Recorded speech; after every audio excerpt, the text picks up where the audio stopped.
All right, let's say we want to build a circuit that detects when on the previous 3 clock cycles, the inputs were either 0, 0, 0 or 0, 1, 0 on the previous 3 clock cycles. And if they were, then the output should be 1, else the output should be 0. So if on the previous 3 clock cycles you had 0, 0, 0 or 0, 1, 0, then you get an output of 1. Otherwise, you'll have the output equal to 0. So let's just make up some variables for our input and output. So let's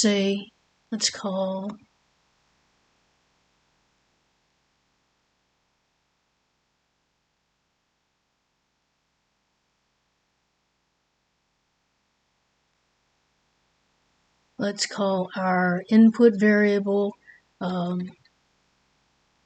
call my input variable T, and my output I'll call V.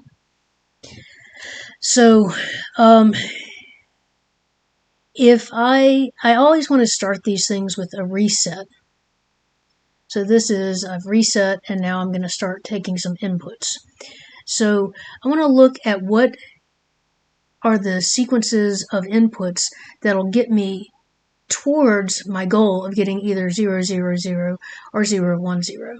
So my first step towards getting that is if my last bit was a 0. If my last bit was a 0, then I've got a 0 or a 0. If my last 2 bits were 0, 0 or 0, 1, then I'm headed towards this one or this one. And then if my last 3 bits were 0, 0, 0 or 0, 1, 0, then that means I've achieved the sequence and I can output a 1. Else the output is 0. So these are the sequences that, if I have them, are making some progress towards my goal of getting one of these sequences. So from my reset, if I have an input of 1, then having my last bit that was input being 1 doesn't get me towards any of these goals, because for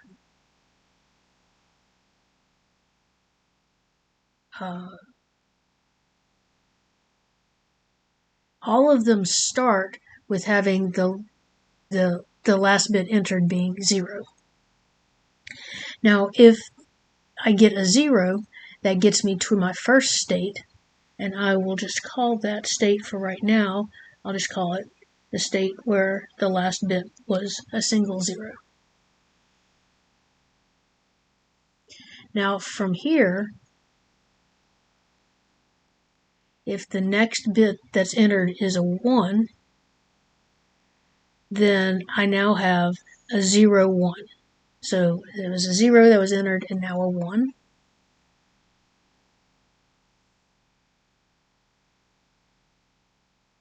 And that is getting me towards my goal. Similarly, a 0, 0 works, because that's getting me towards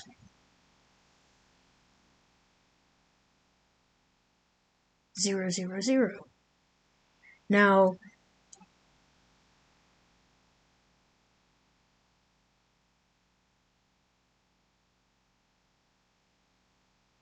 if I get a 1 at this point from my 0, 1, I have to go all the way back here, because in none of my conditions have as the last bits being 1, 1. Because that would be that we had 0 and then 1, 1. And so that none of these have that our last bit is, we could either have the last bit equaling 0, or the 2 last bits being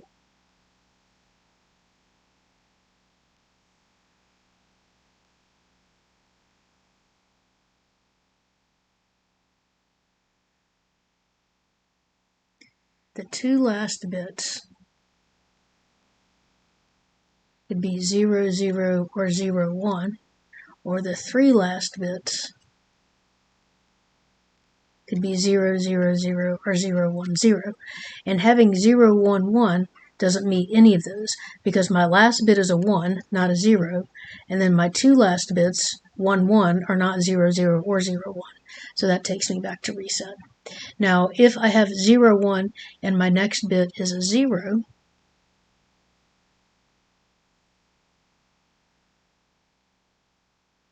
then that gets me to the state of 0, 1, 0, which is one of the ones I'm trying to detect. Now, if from the 0, 0 I get a 1, then that means that my last three bits were 0, 0, 1, which means that while I'm not getting any closer to my goal, the last two bits are 0, 1, and that is a path towards getting something. So if I have an input of 1, I have that. If I have an input of 0, then I have 0, 0, 0. Now from 0, 1, 0, if I have an input of 1, then let's see, my last two bits, 1, 0, that matches right here, so I can go back up to here. And if I had 0, 1, 0, and my input is a 0, then my last two bits are 0, 0, so I can go to here. Now, if I'm at 0, 0, 0, and I get a 0, well, that brings me right back here because my last three bits are 0, 0, 0. And if I'm at 0, 0, 0, and I get a 1, then that does not look like any... Yeah, it does. It's 0, 1. Yep, it's 0, 1. So that gets us here. All right.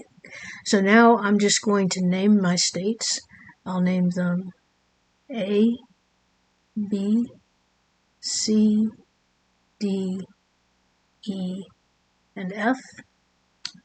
And then I'll make a state table.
Now I did not write the output on the states, but the output is pretty easy because we know that we have an output of 1 when our sequence has been detected and 0 elsewise. So this would be output, it's going to be 1 here, and it'll be 1 here, and it'll be 0 everywhere else.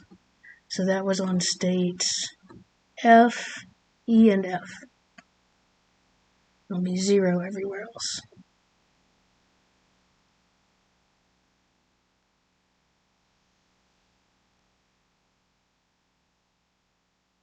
Now, if I am in state A and I get a 0, I go to state B. If I'm in state A and I get a 1, I stay in state A. If I am in state B,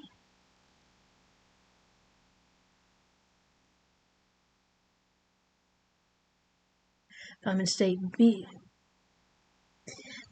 and I get a 0, I go to D. And if I get a 1, I go to C. If I'm in C and I get a 0, I go to E. And if I'm in C and I get a 1, I go back to A. If I'm in D and I get a 0, I go to F. And if I'm in D and I get a 1, I go to C. If I'm in E and I get a 0, I go to D. And if I'm in E and I get a 1, I go to C. And if I'm in F and I get a 1, I go to C. And if I'm in F and I get a 0, I go back to F.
So now I'm going to figure out how to do this with flip-flops, and so I need to determine how many flip-flops I need.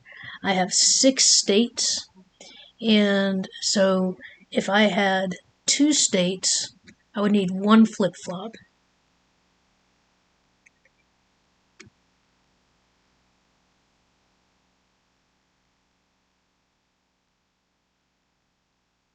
If I had 4 states, I would need 2. If I had 8, I would need 3.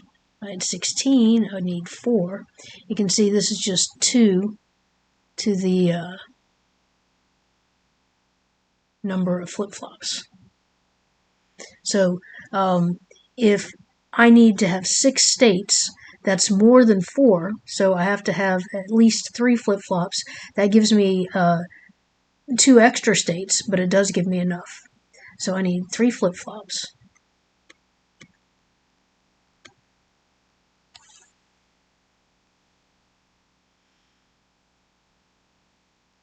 And I will say that I will call them capital Y2, capital Y1, and capital Y0. And then the next state I'll call little y2, little y1, little y0.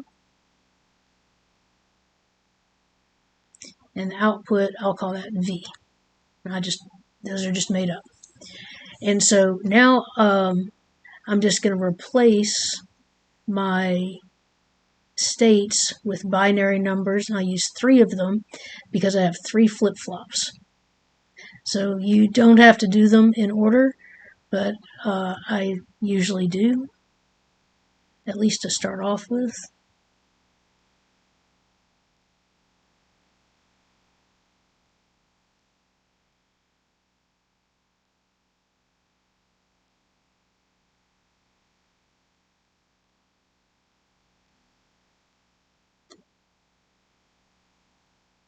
So this means if y0 is 1, y1 is 1, and y2 is 0, then that would mean I was in this state, 0, 1, 1, which before we were calling D. Our output will remain the same. And now I just need to replace each letter in my table with its assigned state. So B, for instance, we said was 0, 0, 1 right here. So B we said was 0, 0, 1. So everywhere where I see a B, I'll put a 0, 0, 1. Okay, that was everywhere. A I said was 0, 0, 0, so that'll be here and here. And C is everywhere else in this column, and C is 0, 1, 0.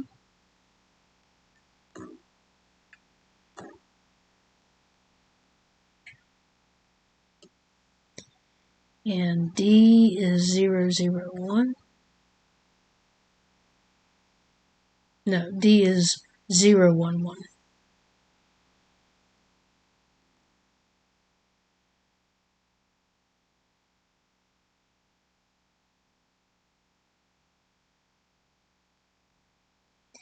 And E is 0, 1, 0.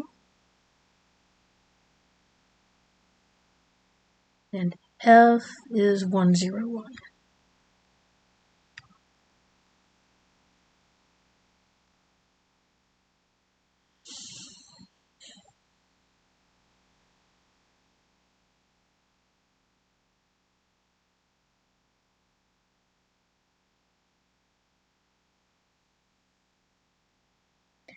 Okay, now we need to come up with equations to say, well, how are we going to form these y2, y1, y0, and the output?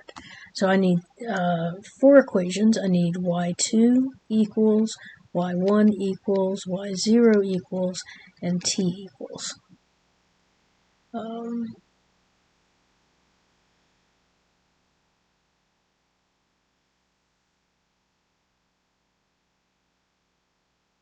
Now, in order to do this, we also need to make sure that we take into account all possibilities. And this would give us a bunch of don't cares.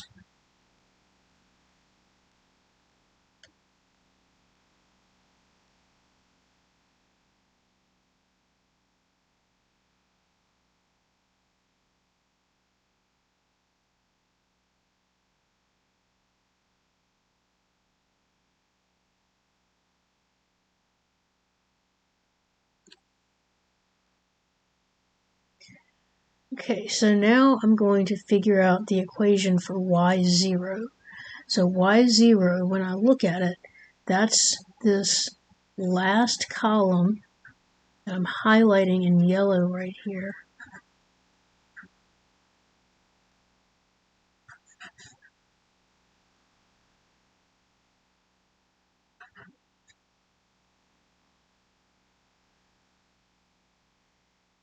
And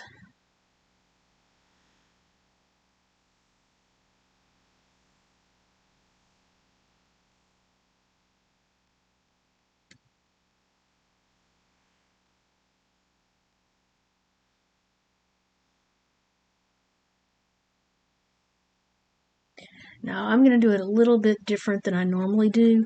I'm doing in reverse order here, y2, y1, and y0 and t, and that's because then it'll match the order that I have them in the table.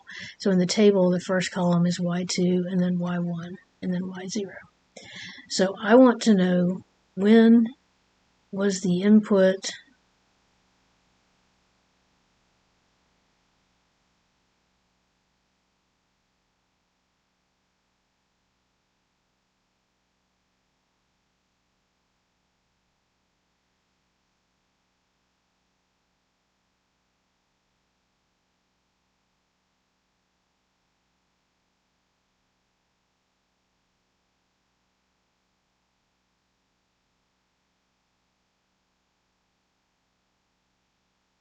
let's see.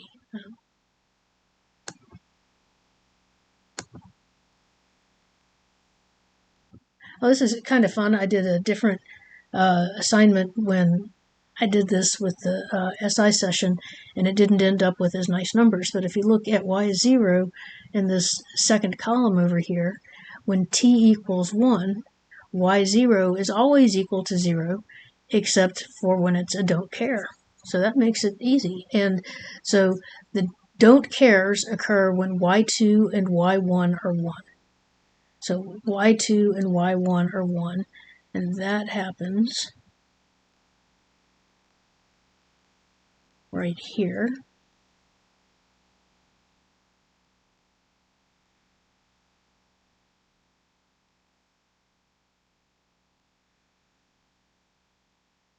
So those are all don't cares. And then for the rest of them, when t is equal to 1, y0 is 0. So where's t equal to 1? T equals to 1. Well, t is the second entry over here. So t equals 1 here and here. And the values are all 0.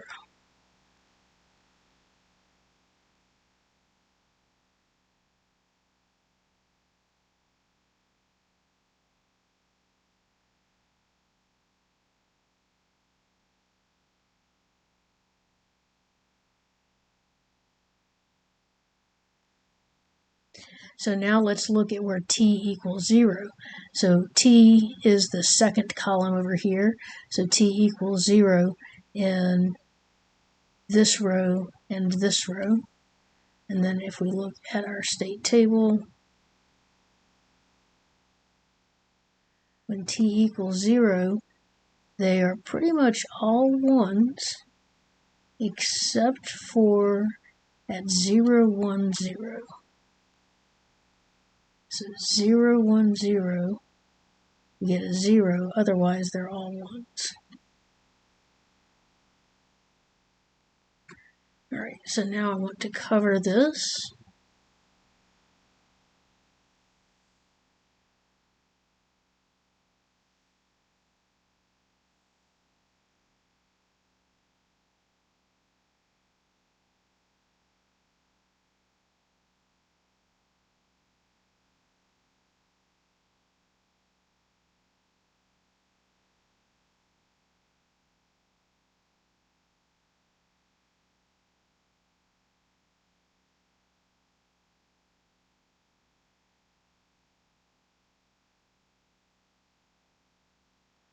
And I think the only other thing to do here is to get this group right there. So this gets me that y0 equals the group that's this whole row there has y1 equal to 1 and t equal to 0. So that's, or y0, sorry, y0 equal to 1 and t equal to 0. So that's y0 t bar. And wrapping around, we have y1 equal to 0, and we have y0 equaling 0, and we have t equaling 0.